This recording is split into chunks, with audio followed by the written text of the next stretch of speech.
புதிதாக பதவி ஏற்றிருக்கக்கூடிய அரசு அவர்களுக்கு போதிய அவகாசம் தரப்பட்டிருக்கிறது. இதற்கு பிறகு கூட சூழ்நிலையை அவர்கள் சரி செய்யவில்லை என்றால் நிச்சயம்.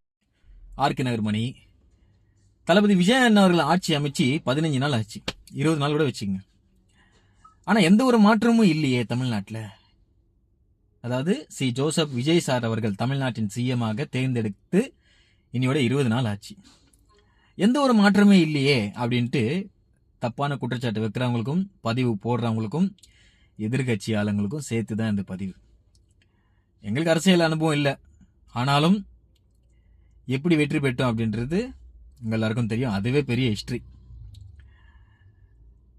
ஆனா இங்க அரசியல் அனுபவம் இருந்தும் அவங்க சொல்றாங்க, எப்போ போன ஆட்சியில ஜெயிச்சாங்களே அப்ப சொல்றாங்க, நாங்க ஆட்சி அமைச்சு 115-20 நாள் தான் ஆகுது, அதனால நாங்க கொடுத்த வாக்குறுதி செய்யறதுக்கு இன்னும் கொஞ்ச நாள் ஆகும், சாரி அப்படின்னு சொல்லிட்டு சொல்றாங்க. ஆட்சி அமைச்சு இப்போ ஒரு 115-120 நாள் தான் ஆயிருக்கு. அதனால இந்த குறுகிய காலத்தில் சட்ட போராட்டத்தை நம்மளால செய்ய முடியல.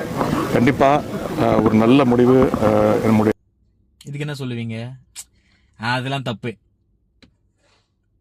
நாங்க தப்பு பண்ணா அது தப்பு இல்லை, நீ தப்பே பண்ணல அப்படின்னாலும் தப்பு தான், நாங்க அதை சுட்டி காட்டுவோம், எங்க வேலை அதுதான்.